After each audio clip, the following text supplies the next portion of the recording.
Book 1, Shadows of Deception. The day Elise first arrived in Ravenswood Hollow, the town already felt like it was holding its breath.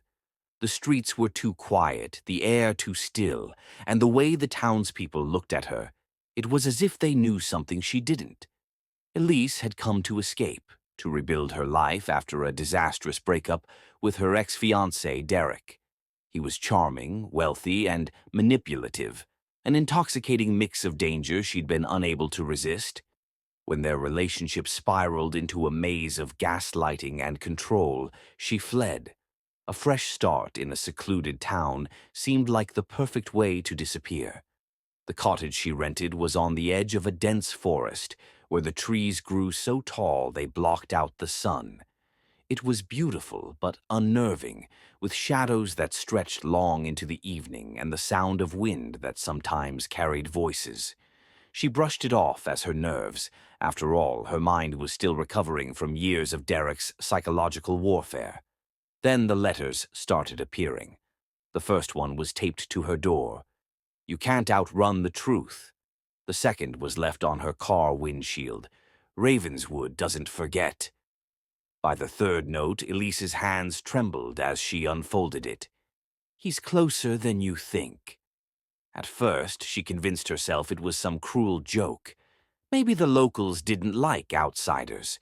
But as the days turned into weeks, Elise couldn't shake the feeling that she was being watched. The eyes of the townspeople lingered too long.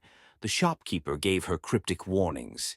And at night she swore she saw a shadow moving through the forest outside her window. One night she awoke to the sound of footsteps creaking across her porch.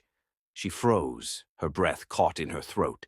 She grabbed the baseball bat she kept by her bed and crept to the window, peeking through the curtains. The porch was empty, but there it was again, a note nailed to the front door. "He's already here."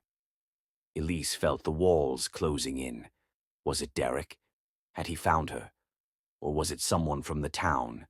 Every face she passed on the street now felt like a potential threat.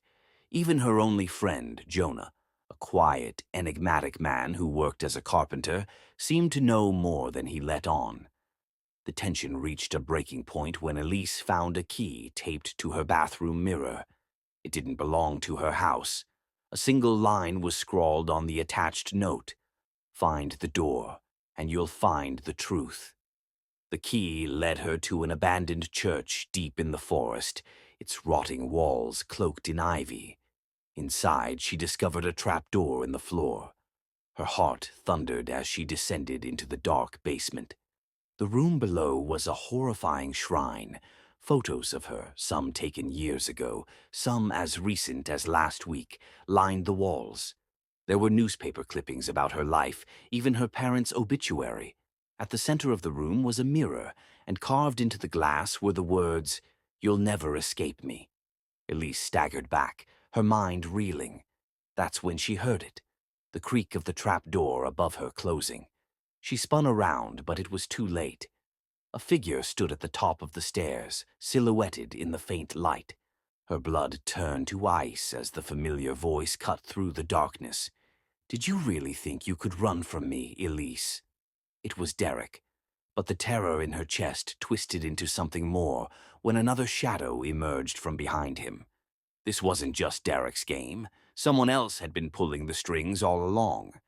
The question was, how long had they been watching her?